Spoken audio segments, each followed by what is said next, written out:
Just because they got to go back to work the next day. They got to try to win the next week. Yep. They got to keep moving forward. There's no room. Everyone constantly says you can't get high, you can't get too high, you can't get too low.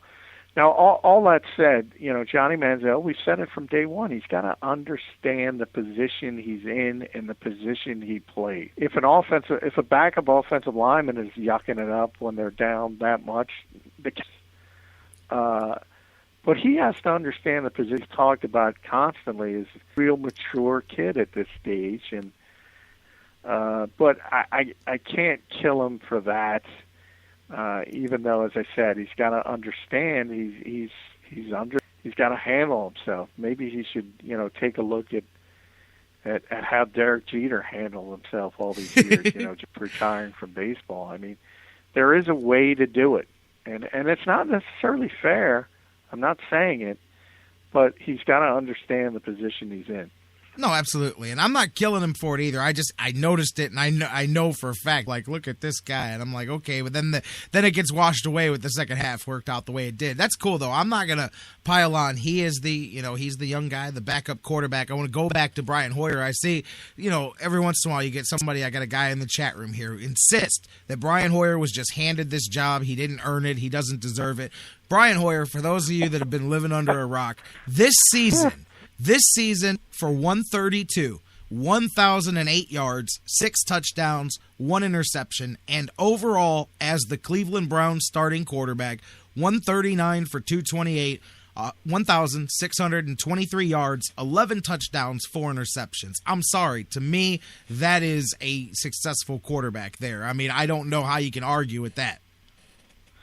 Well, forget about the numbers. Handed the job.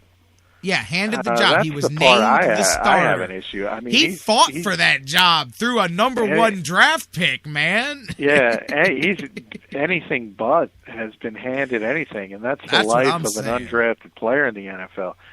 And that's what I wrote about it when I was writing about Austin Davis. The same thing in St. Louis. Nobody wants the undrafted guy to succeed. It's not. Most players in the NFL, coaches always like to talk about opportunity. And most players get an opportunity at some point because of injuries and that line. But it usually takes for an undrafted guy, it might take 4 years. And you might have one chance. And either you perform or that's it. They move on to the next guy. Yep. There's never been an undrafted player in this league that didn't earn his spot. And Brian Hoyer has certainly earned his spot with the Cleveland Browns. You talk about 4 stops in 5 years and moving from city to city and finally getting an opportunity. And not only, remember, Brandon Weeden was a first-round pick. Not only is Johnny Manziel the first-round pick, Brandon Weeden was a first-round pick. Absolutely. Those are the guys the organization wants to succeed, not the undrafted guy who they could, just move on from in a hiccup.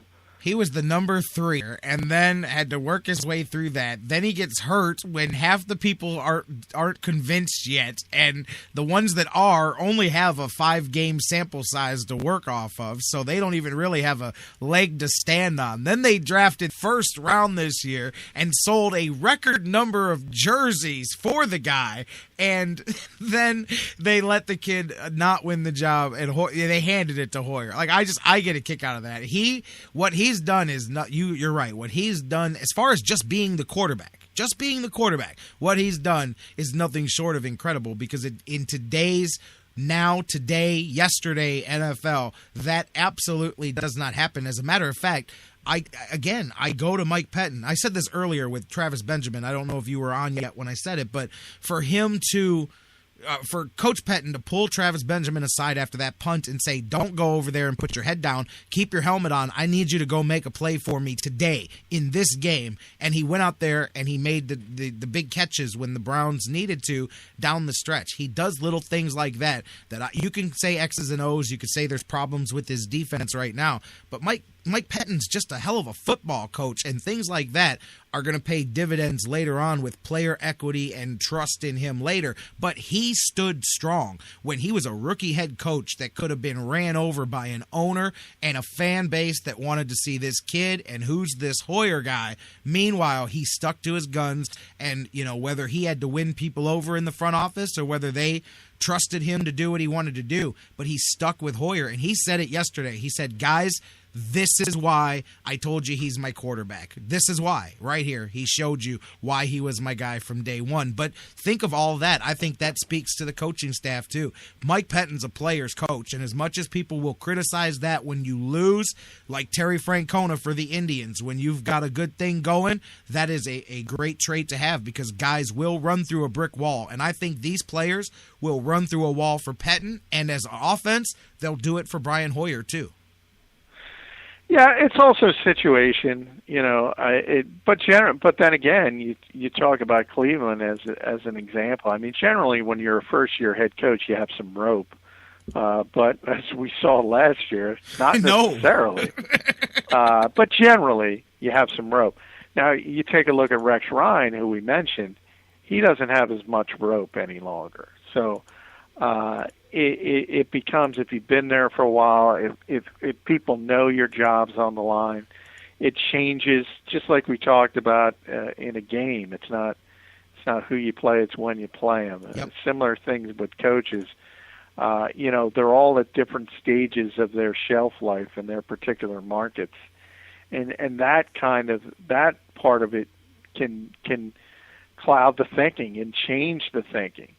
As I said with Doug Marrone in Buffalo, he understands he's going to have a new owner this week when the Bills sale gets approved at the NFL meetings.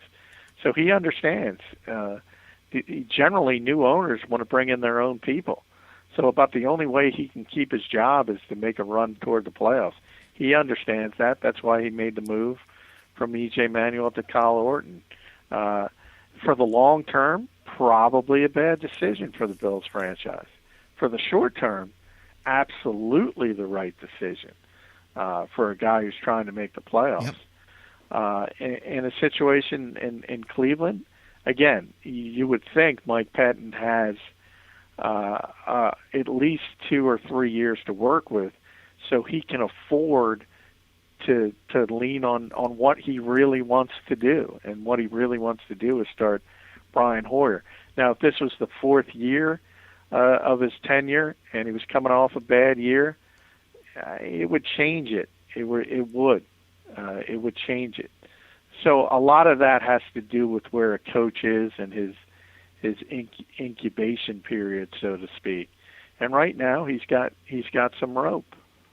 Absolutely, and it's worked out so far early on here. The other thing, too, that's making things work for Brian Hoyer is the running attack of the Cleveland Browns and the respect of the play action. And I've said this for 4 weeks now.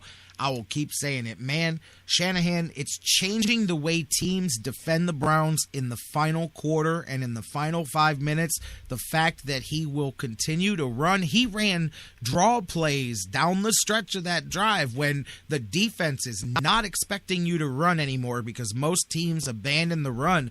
All of a sudden, even those 2-minute drill play actions got a little bit of bite to them because they know that Shanahan will hand it to his guy with 45 seconds left as long as he can get back to the line and get you another playoff. So looking at that, let's tie that into the return of Ben Tate. Ben Tate, last week it was set up perfectly, and several of us said before the birth of Crowell and West, before they were even a part of the Browns, there was a reason that the Browns went out there and signed Ben Tate, and there was a reason that fans were excited about Ben Tate becoming a part of this team. Yesterday, man, whether it's his experience with this blocking scheme, maybe he feels the heat from the young guys nipping at his toes, but he went out there yesterday and showed you what a veteran back can do with a good offensive line, and he did a good job of chewing up that Titans defense, 120-plus yards.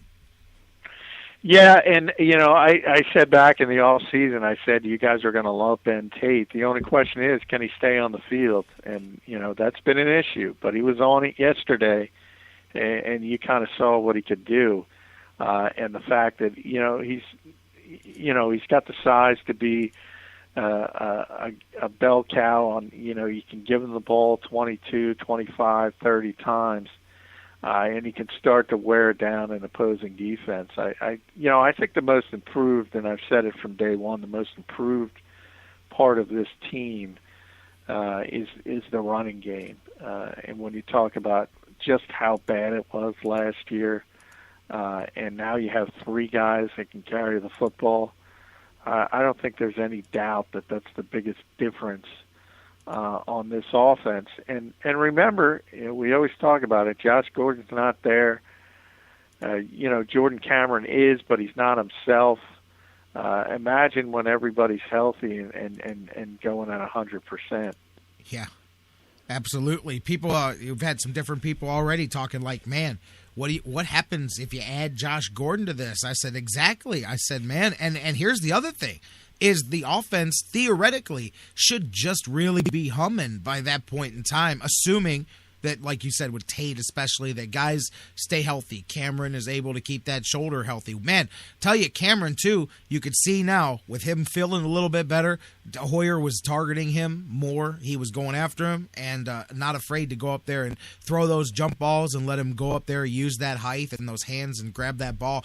You can see Hoyer likes going to him. I mean, but he doesn't have a favored target. That's another thing I like. Talking about Tate, talk about the wide receivers too, because they're really under-respected coming in, and I think still unheralded. You got no big names because Josh Gordon's sitting on the sidelines, but as we wonder what he can add to this offense, look at Miles Austin. He makes a few catches every game, and they're always one or two of the key catches. It's like he's there when you need him, and he makes the big catch. Hawkins has really done what you thought he would do in this offense.